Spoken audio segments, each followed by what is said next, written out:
Hello new hunters. In this video, I'd just like to help Bloodborne newbies in getting started in the game. I've spoken to a number of players that gave up on Bloodborne very early in the game out of just rage quitting or not knowing what to do. As Bloodborne is now free to play for PlayStation Plus members, I thought it would be a great idea to do a video to help get all the newbies started. The problem is that players wander aimlessly in Yharnam Central, dying numerous times without ever knowing what to do. In this video, I'll show you how to gain insight just by getting to the first boss and hopefully minimizing the casualty count while doing it. Note that I'll be bringing down the early game spoilers to a minimum and not using any fancy move or techniques. In fact, I'll be hacking and slashing through most of the beginning of the game, even though I strongly don't recommend this when you play through it. I'm also going to miss numerous things in this area just so you can discover them yourself when playing through. Just outside the clinic, once you've woken up, there are a number of tutorial messages on the ground, so I recommend reading those first, as they'll teach you the basics of the game. So the game begins in Arsefka's clinic just after your hunter receives a blood transfusion, and in exchange for that you'll need to rid the town of all the monsters that are roaming around. You'll notice two bars at the top left. The red bar is your life gauge and the green is your stamina. Stamina management is pretty important in any type of game like this, and I cannot stress that enough. No stamina means no movement and no strength. To the right of that you have your blood echoes. I started off with 360, but this is all based on the character you chose. For this video we're going to try get at least one insight, which is the eye icon at the top right of your screen. We're going to run past the first beast. You're meant to die here, and if you do, don't worry, you'll get the weapons to easily beat him later on. But for now I avoid him to get to the second lamp. He'll keep chasing you to a point, so just hold circle to run, but make sure you keep an eye on your stamina. Run past the enemies you find up ahead. He cannot attack you while your animation plays, which is called iframes, so use this to your advantage. Up the ladder and then light the first lamp. Now head to the Hunter's Dream. I was two-minded if I should die here or not. Either way, we are in the Hunter's Dream again, and don't worry if you died before this point of the video.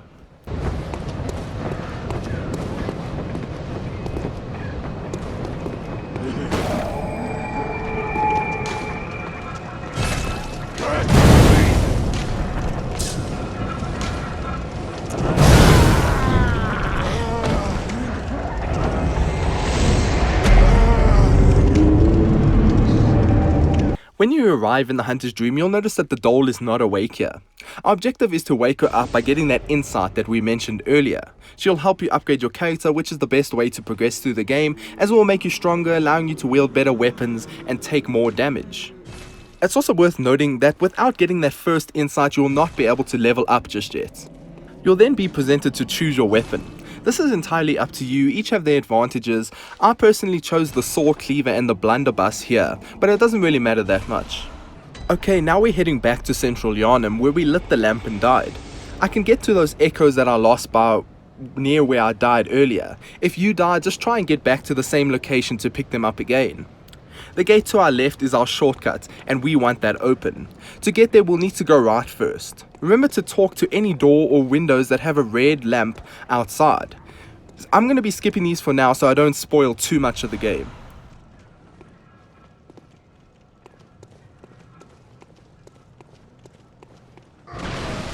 Just be on the lookout for this guy and any other enemies that are hiding in the game. Let them finish their attack sequence, then you can charge in to kill them. Also check if they drop anything. Picking up items will make sure you keep them after death, as you will not lose items when you die, only echoes.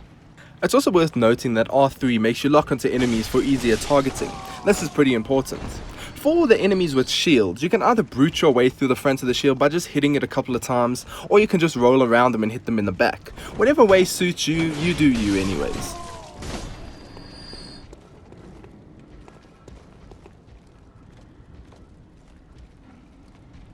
We will avoid the hordes of enemies to open this gate that leads back to the ladder we dropped down previously and to the beast of Arsefka's clinic.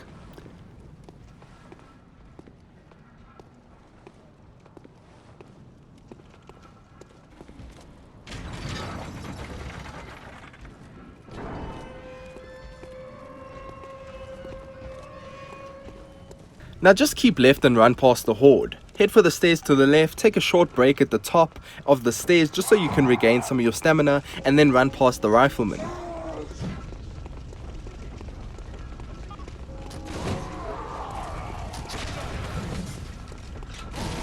Once we're past there, we're kind of safe in those gates. Now head towards the coffins and roll. Once you're down there, quickly take out the dogs in the cages and watch out for the third dog that comes charging at you sometimes. In this video, the third dog didn't come charging at me this time.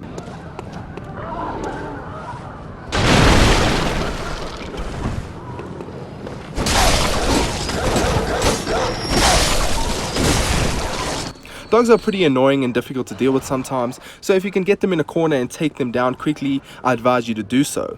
Okay, now keep to your left, head up the stairs for the cold blood dew, and then back down to the stairs and keep left.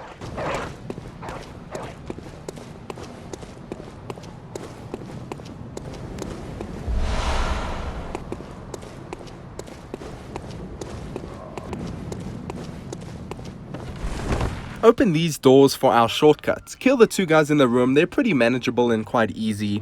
Open the opposite door, there's one more guy by the stairs, just stand back, let him use his attack animation and then charge in. This gate that you're now faced with is the gate that was on the left that was closed by the previous lamp, if you remember what I'm talking about. This means we can now go through this and get our shortcut. I'm not going to go back to the Hunter's Dreams yet for two reasons. One, to avoid all the enemies from respawning, and two, we need to still get that first insight. So let's head back into this house and up the stairs. Be careful as you head up the stairs, as there are two hidden enemies upstairs.